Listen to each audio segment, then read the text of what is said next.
Good morning, everybody. Machiavelli Mills TV. This video will be based off a conversation that I had in a barbershop recently. But there is this belief that Kobe Bryant and Michael Jordan are in the same tier as basketball players. And I know, again, the Kobe Bryant fans are going to say I'm a Kobe hater. But it's the furthest thing from the truth. They were not in the same tier as players. They were not. I can tell you Michael Jordan was in a tier of his own, And Michael Jordan and Kobe were not close in dominance. Michael Jordan was a far more dominant player than Kobe Bryant. I'm going to talk about the similarities.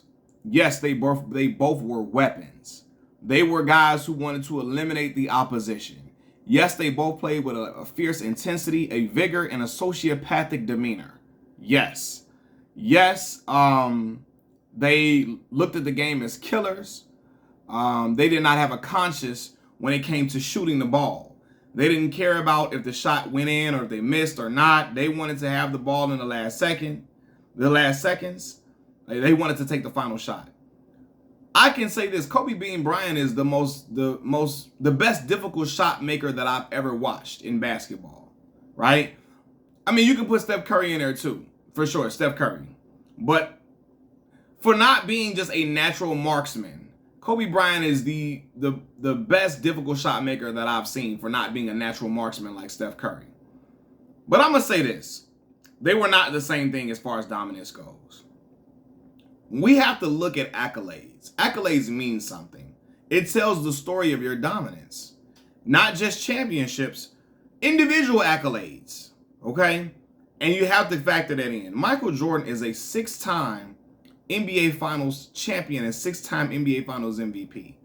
Kobe Bryant is a 5-time NBA champion, but he was only Finals MVP on 2 of those teams. He was only the best player on 2 of the championship teams he was on. Michael Jordan was the best player on every championship team he was on. He was the spearhead of the championship team. Shaquille O'Neal was the most dominant player during that 3-peat Lakers run, and it was not even close. Like, Kobe was a dog, but Shaquille O'Neal, we had never seen nothing like dude, and we probably will never see it.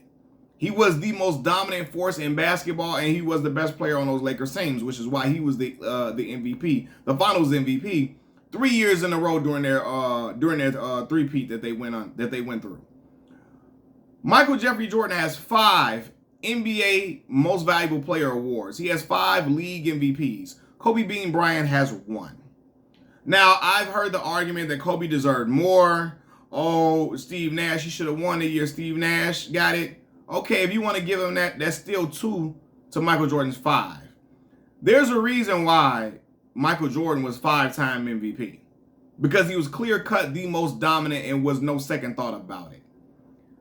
It wasn't no league conspiracy that Kobe only got 1 or only could have been in the running for maybe 2. It wasn't a league conspiracy. He was in the running a lot, but it's not a like conspiracy. They didn't not give him the MVP, the league MVP, because they was hating. No, it was other guys during that time who was just as dominant. Tim Duncan. You had Shaquille O'Neal. You had Allen Iverson. You had who else? KG, Tim Duncan, Shaquille O'Neal. I didn't say KG. Kevin Garnett, right? You had other guys that came along and were just as dominant. You had LeBron James eventually come along and went back-to-back MVPs because LeBron was outstandingly dominant in a situation in Cleveland, and especially in those early years where he didn't have, he was running with Sasha Pavlovich and Zydrunas Ilgauskas and older, less productive Larry Hughes, because Larry's best years were in Washington, where he was averaging 22 points and led the league in steals. He was running with, Danielle Marshall, Boobie Gibson, and who else? Well, Mo Williams was there. Mo was Mo became, the only time Mo was an all-star was that 1 year in Cleveland.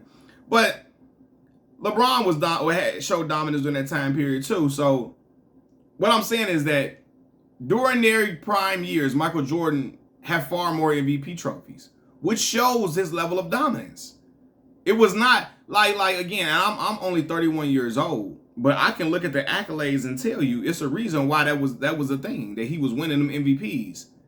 And Kobe only has one, and if you want to give him this another one that Kobe that Steve Nash won, cool. Why he only probably should have had two. Because Michael Jordan was just, it was no ifs, ands, or buts. He was head and shoulders above everybody else. I can't say the same thing for Kobe Bryant when you had Tim Duncan displaying that type of dominance. When you had Shaquille O'Neal and Allen Iverson, etc. You know what I mean? It's not a slight on Kobe. I'm just telling you the facts. Michael Jordan was a more efficient player than Kobe Bryant, which is why they played the same position, and Michael Jordan shot 49%, nearly 50, 49.7, 50% from the field, while Kobe Bryant shot, 44.7, 45% from the field. Mike was was a more efficient player. And I think people, I'm not going to even put in Defensive Player of the Year that Mike won, because I still think it's crazy that Mike won Defensive Player of the Year and Scottie Pippen never got it. That's still crazy to me. Even though Mike was 9-time the NBA All-Defensive First Team, and so was Kobe Bryant, which they showed they both had great defense, played great defense.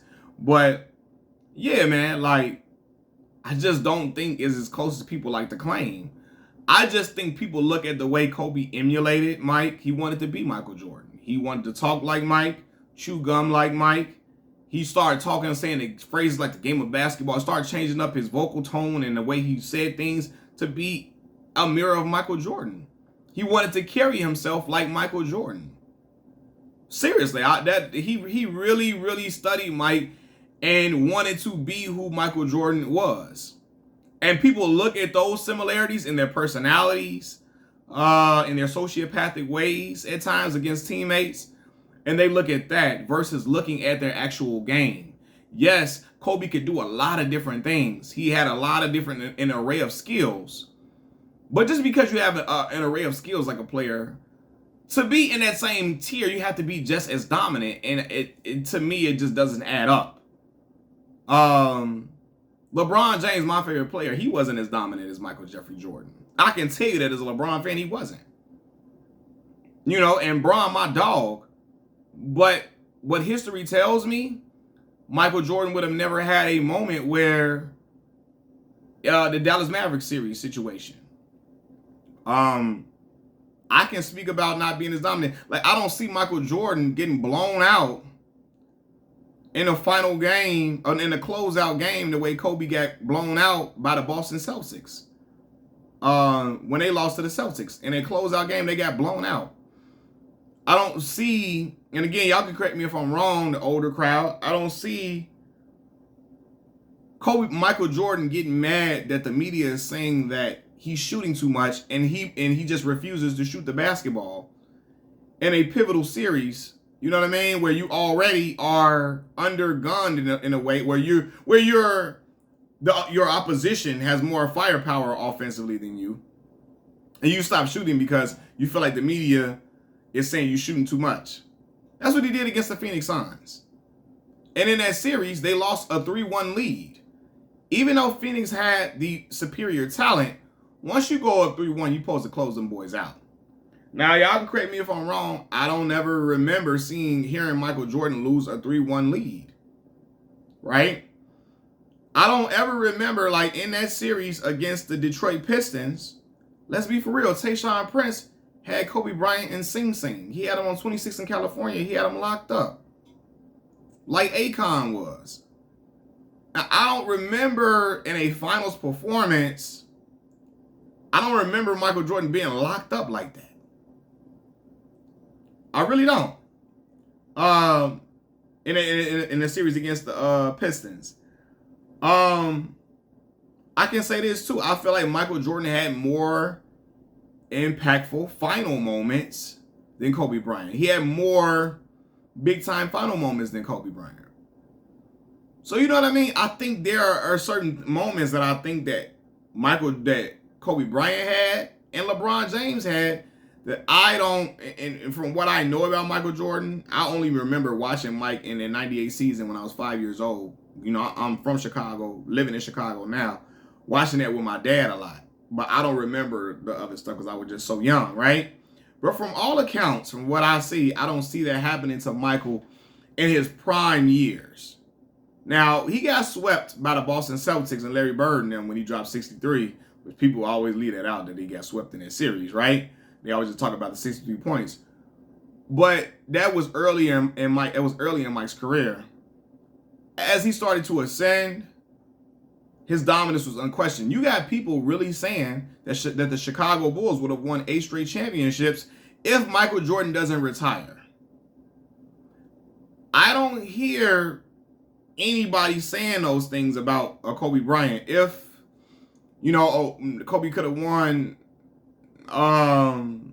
he could have won 5 straight if, I don't know, if he stayed healthy. I don't hear people saying that. I don't even hear people saying that about Bron. And that's my dog. And and I think Bron is a better player than Kobe without question. But that's neither here nor there. I've made that argument in previous videos.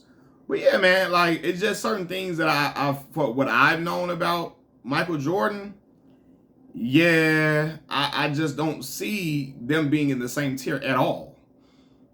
Again, Mike was much more efficient. He was just a more overall just dominant player. Career scoring average. Let's look at that. For his career, Michael Jordan averaged 30 points a game over his entire career. What does Kobe Bryant? Kobe Bryant averaged 25 a game over his career. So really, if you want to keep it a buck, Mike was a better scorer than Kobe. Kobe had the 81 in a game, and I feel like for a certain span, he was just as good of a scorer. But over the career-wise, Mike's dominance lasted longer. Some people will say it's due to health or whatever. But even the start of Mike's career was better than Kobe's. Out the gate, what Mike averaged rookie year? 28 a game? 28 a game is rookie year. That's fucking insane. Now, people are going to say, well, Kobe only averaged, what Kobe averaged the first year? 7 and 15 the second year, 19 the third year. Michael Jordan averaged 28. Second year, he got hurt with the foot injury, averaged 22. Third year, 37 a game in the league. Fourth year, 35. Some going to say, well, Dale Harris was hating because he didn't want to play the rookies. I'm going to tell you right now, if Kobe Bryant was as good as Michael Jordan, Dale Harris would have had no fucking choice. But was Dale Harris the coach then? I believe. They would have had no choice but to play him. He would have had no choice but to play him on the Lakers if he was as dominant as Mike. Out the gate, Mike was more dominant. You can say, well, Mike was coming out of college and Kobe was coming out of high school, but then I would tell you that shit don't matter all the time because dude right here was coming out of high school and it was no question. He was the it factor. He was the top dog. So I don't think Kobe and Mike are in the same tier of dominance at all.